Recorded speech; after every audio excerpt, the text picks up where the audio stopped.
अस्सलाम वालेकुम क्लास 9। आज हमने पढ़ना है मॉलिक्यूलर आयंस के बारे में। मॉलिक्यूलर आयंस बेसिकली क्या होता है, जिस तरह से हमने आयंस का पढ़ा था कि आयंस जो हैं वो एटम्स के बारे में बात करते हैं, तो उसी तरह हम मॉलिक्यूल के बारे में भी, यानी कि मॉलिक्यूल के ऊपर अगर चार्ज आ गया है तो उनको भी हम लोग मॉलिक्यूलर आयंस कहते हैं। तो लेट्स स्टार्ट कि क्या कॉन्सेप्ट है इसका। व्हेन अ मॉलिक्यूल लूज और gain an electron it forms a molecular ions. जब कोई भी मॉलिक्यूल अपना जो है कोई भी इलेक्ट्रॉन जो है वो रिमूव करता है या फिर गेन करता है, या तो ये अपना ले ले या फिर ये जो है वो निकाल दे, तो क्या उसके ऊपर चार्ज अपेयर हो जाता है। जब वो चार्ज अपेयर हो जाता है तो उसको हम लोग क्या कहते हैं कि ये मॉलिक्यूलर आयंस हैं। ठीक है। Hence molecular ions or radical is a species having positive or negative charge on it। जैसे कि हमने आयंस में बात की थी, आयंस में भी उसकी भी 2 टाइप्स थी, तो इस तरह से ही मॉलिक्यूलर आयंस की भी 2 टाइप्स होती हैं और वो टाइप्स बेस करती हैं उनके चार्जेस पर। ठीक है। जैसे आयंस में चार्ज आ रहे थे, वैसे ही मॉलिक्यूल्स में भी चार्ज आ जाते हैं जब उनका कोई भी इलेक्ट्रॉन निकलता है या फिर ऐड होता है, तो उनके ऊपर भी पॉजिटिव और नेगेटिव चार्ज आ जाते हैं, जिनकी बेस पर हमने उनको डिवाइड किया हुआ है। ठीक है। और डिवीजन में उसकी 2 टाइप्स कौन सी होती है, कैटायोनिक मॉलिक्यूलर आयंस और एनायोनिक मॉलिक्यूलर आयंस। जैसे हमने आयंस में कैट आयंस जो था वो क्या कहते थे कि ये पॉजिटिव चार्ज वाले एटम्स हैं। ठीक है, एटम्स हैं। तो यहाँ पे हम लोग कैट आयोनिक वाले को क्या कहते हैं कि ये पॉजिटिव मॉलिक्यूल्स हैं। ठीक है, ऐसा मॉलिक्यूल जिसके ऊपर पॉजिटिव चार्ज आ गया उसको हम कैट आयोनिक मॉलिक्यूलर आयन कहते हैं। जबकि एन आयन की अगर हम बात करें तो वो क्या था, नेगेटिव चार्ज वाले atoms.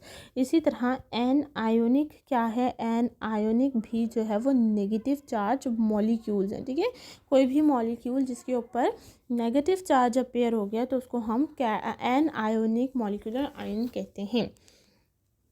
Cationic molecular ion are more abundant than ionic molecular ion।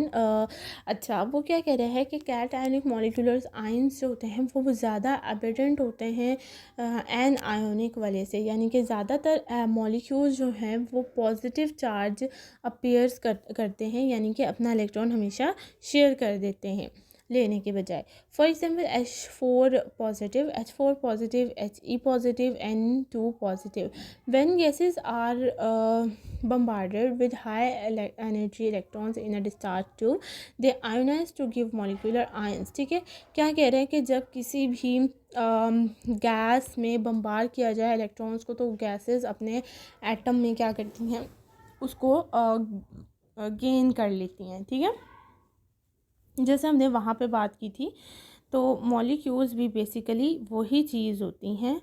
ठीक है, मॉलिक्यूल्स में भी 2 या 2 से ज़्यादा जो एटम्स हैं वो बन रहे होते हैं ऐसे। ठीक है, ये इसके शेल्स आ गए, सॉरी।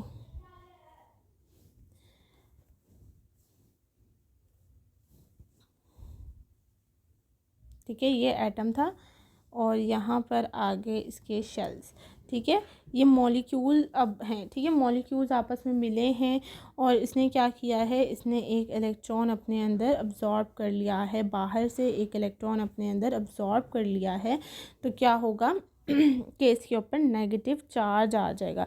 लेकिन अगर इसने इलेक्ट्रॉन दे दिया है तो इसके ऊपर क्या आ जाएगा, इसके ऊपर पॉजिटिव चार्ज आ जाएगा। जब पॉजिटिव चार्ज आएगा तो उसको हम कैट आयोनिक मॉलिक्यूलर आयन कहेंगे, और अगर नेगेटिव चार्ज आएगा तो एन आयोनिक मॉलिक्यूलर आयन कहेंगे। ठीक है।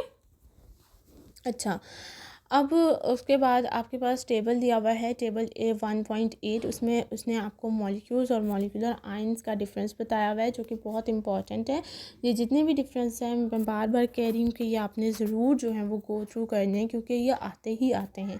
तो फर्स्ट मॉलिक्यूल्स क्या होते हैं, it is the simplest particle of an element और compound which can exist independently and show all the properties of that compound. ठीक है, क्या कह रहे हैं कि मॉलिक्यूल एक ऐसा सिंपलेस्ट पार्टिकल होता है किसी भी कंपाउंड का, और ये इंडिपेंडेंटली रहता है, यानी कि किसी पे डिपेंड नहीं करता, और इसके ऊपर जो प्रॉपर्टीज़ हैं वो शो होती हैं, ठीक है। मॉलिक्यूल कैसे बनते हैं, H2O जैसे है, तो ये क्या है, वाटर का एक मॉलिक्यूल है। और मॉलिक्यूलर आयन क्या होता है, it is form by gain और lose of electrons by a molecule, ठीक है। अगर कोई भी मॉलिक्यूल इलेक्ट्रॉन लूज़ कर रहा है या गेन कर रहा है तो वो क्या बनाता है, मॉलिक्यूलर आयन बनाता है, जैसे कि H3O पॉजिटिव, ठीक है। इसके अंदर क्या हुआ है कि एक हाइड्रोजन का जो एटम है वो इसके अंदर ऐड हुआ है, तो इसके ऊपर चार्ज आ गया है, ठीक है। तो इस चीज़ को हम लोग क्या कहते हैं, मॉलिक्यूलर आयन कहते हैं। सेकंड पॉइंट देखें, इट इज़ ऑलवेज न्यूट्रल, ये न्यूट्रल होता है, इसके ऊपर कोई चार्ज आपको नज़र नहीं आएगा, ठीक है। मॉलिक्यूल्स के ऊपर कोई चार्ज नहीं होता। इट कैन हैव नेगेटिव और पॉजिटिव चार्ज, लेकिन मॉलिक्यूलर आयन के ऊपर हमेशा चार्ज प्रेजेंट रहता है, ठीक है। या तो वो पॉजिटिव होगा या तो वो नेगेटिव होगा। थर्ड पॉइंट क्या है, it is formed by the combination of atoms, जिस सिंपल कॉम्बिनेशन करके, यानी कि एक हाइड्रोजन का दो हाइड्रोजन के एटम सिर्फ ऑक्सीजन के एटम के साथ जाके अटैच हो गए बस। और इसमें क्या होता है, it is formed by the ionisation of the molecule, लेकिन इसमें क्या होता है कि किसी भी मॉलिक्यूल की आयोनाइजेशन हो रही होती है, यानी कि उसके अंदर से एक इलेक्ट्रॉन निकल रहा होता है या ऐड हो रहा होता है, उसके बाद ये बनता है, ठीक है। नेक्स्ट आ जाता है, इट इज़ स्टेबल यूनिट, जो मॉलिक्यूल होता है वो स्टेबल होता है, यानी कि H2O किसी के साथ और रिएक्ट नहीं कर सकता, ये स्टेबल रहता है। लेकिन जो मॉलिक्यूलर आयन होता है, यानी कि H3O पॉजिटिव जो होता है, क्योंकि इसके ऊपर पॉजिटिव चार्ज होता है, इसी वजह से ये स्टेबल नहीं रह पाता, और ये हर किसी स्पीशी के साथ, यानी नेगेटिव स्पीशी के साथ रिएक्ट कर जाएगा, ठीक है।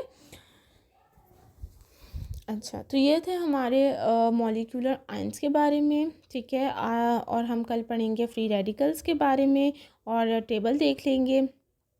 तो आपने इनको अच्छी तरह से पढ़ना है, मॉलिक्यूलर आयन को, ठीक है। कुछ समझ में ना आए तो कमेंट बॉक्स में पूछें। इसके अलावा चैनल को सब्सक्राइब कर दीजिएगा, वीडियो को लाइक कर दीजिएगा। अपना ख्याल रखिएगा। अल्लाह हाफिज़।